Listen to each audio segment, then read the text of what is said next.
आजच डाउनलोड करा आणि तुमच्या आवडत्या मालिकांचा आनंद लुटा।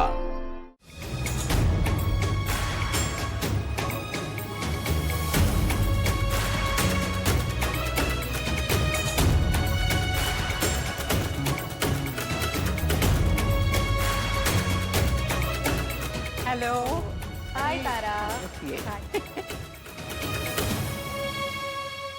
हा आमचा रिहान,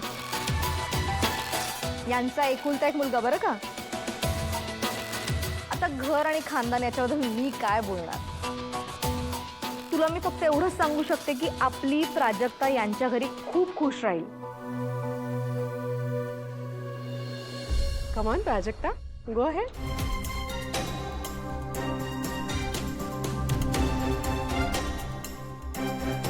विश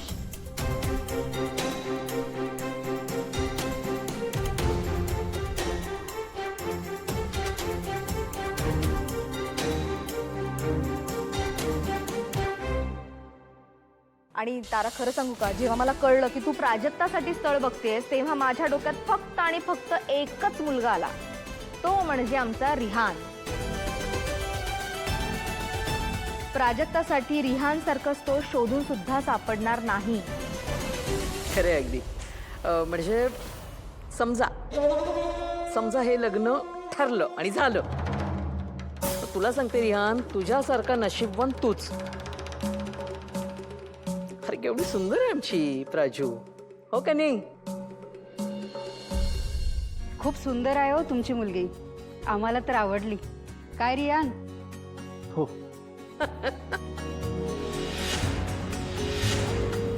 मग झालंच की, मग आता पुढच्या बोलणी सुद्धा करून घेऊया।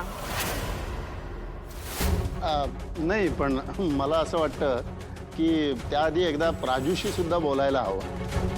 हा खरे सतीश, मी काय म्हणते, नाही काय गरज आहे? नाही म्हणजे तिच्यासाठी काय चांगलं आहे काय वाईट आहे हे आपल्याला नीट कळत असतं। आणि तिचं काय वय आहे का कुठलेही डिसिजन्स घेण्याचं?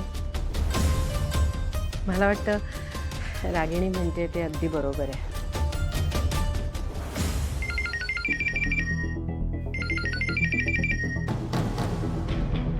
एक्सक्यूज मी, मला हा कॉल घ्यावा लागेल।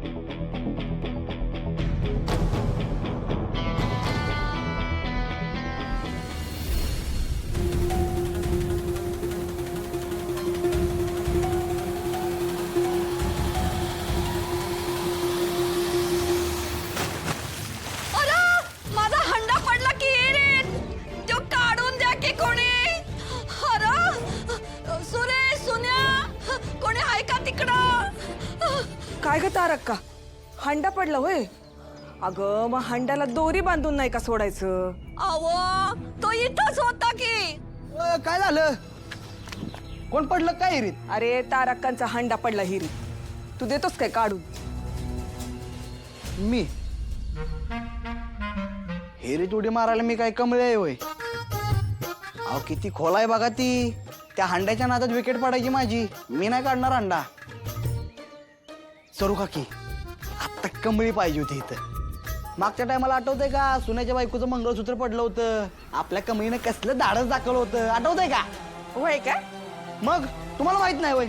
नाही। अहो ती सुन्याची बायको बिचारी नवी नवरी आलती हिरू पाणी भरायला, अशी वाकून बघायला गेली, मग पडलं की मंगळसूत्र पाण्यात। त्या ओढ्यात आपली कमळी आली, तिने झालेला सगळा प्रकार बघितला, 2 पावलं मागे सरली आणि म्हणली जय भवानी, आणि डायरेक्ट हिरीत उडी मारली। सगळ्यांना काय करावं कायच कळना, सगळी जाम टेन्शन मध्ये। त्या ओढ्यात आपली सिद्धटेक वाघिने का हातात मंगळसूत्र घेऊन वर आली।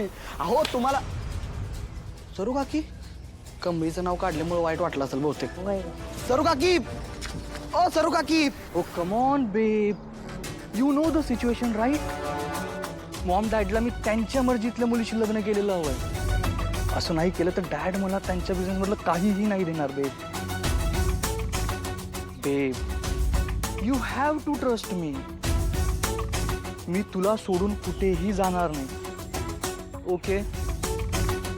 बेब, मी क्लिअरली सांगितलंय, त्यांच्यासाठी मी दुसऱ्या कोणाशीही लग्न करणार नाही। बेब, आय लव्ह यू ना. हा, भेटूया संध्याकाळी. काय आत्ता? मी मॉम सोबत आलोय देवळात. बेब, ते सोड ना. कम ऑन, गिव्ह मी अ किस. तू आत्ता समोर असली असतीस ना तर मी तुला नक्की किस केलं असतं. कम ऑन बेब.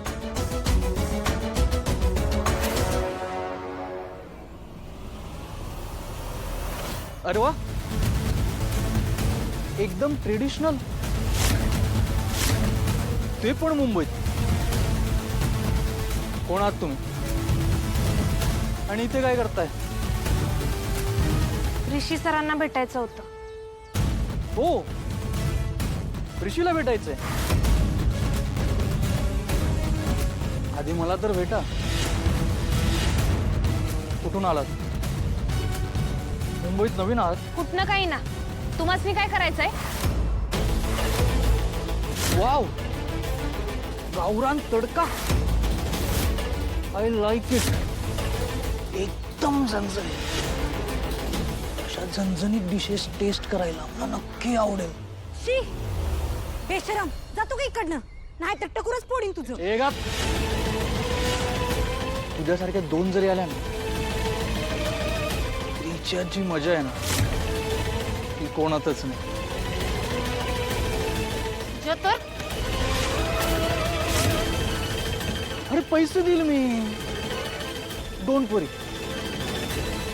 नाव तरी सांग.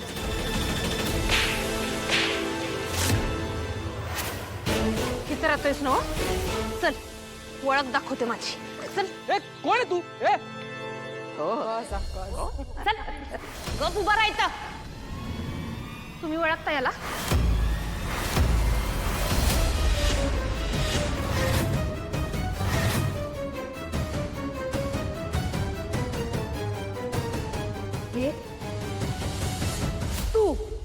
तू इथे काय करतेस? सगळे तुझी हिंमत कशी झाली इथे यायची? त्या मुलाला तू खेचत आणलंस. लायकी तरी आहे का तुझी इथे यायची? हे बघा, उगाच तोंडाला इथे बोलायचं काम नाही. तुम्हाला माहिती आहे काय केलंय? एवढ्या मोठ्या घरात राहतोय, शिकलेला सवरलेला वाटतोय, काय उपयोग नाही त्याचा. ए, तुझी नाटकं बंद कर आणि काय झालं ते स्पष्ट बोल, कळलं? सांगतो, ऐकाच आता.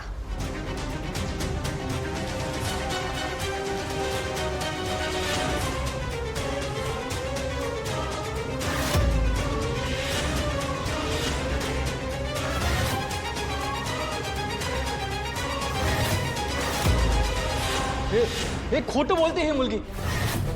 अरे आत्ता बाहेर रोडवर भेटली ही मला. यू नो ना आंटी, अशी लोक पैसे पाहिजे असले की काहीही ड्रामा करतात.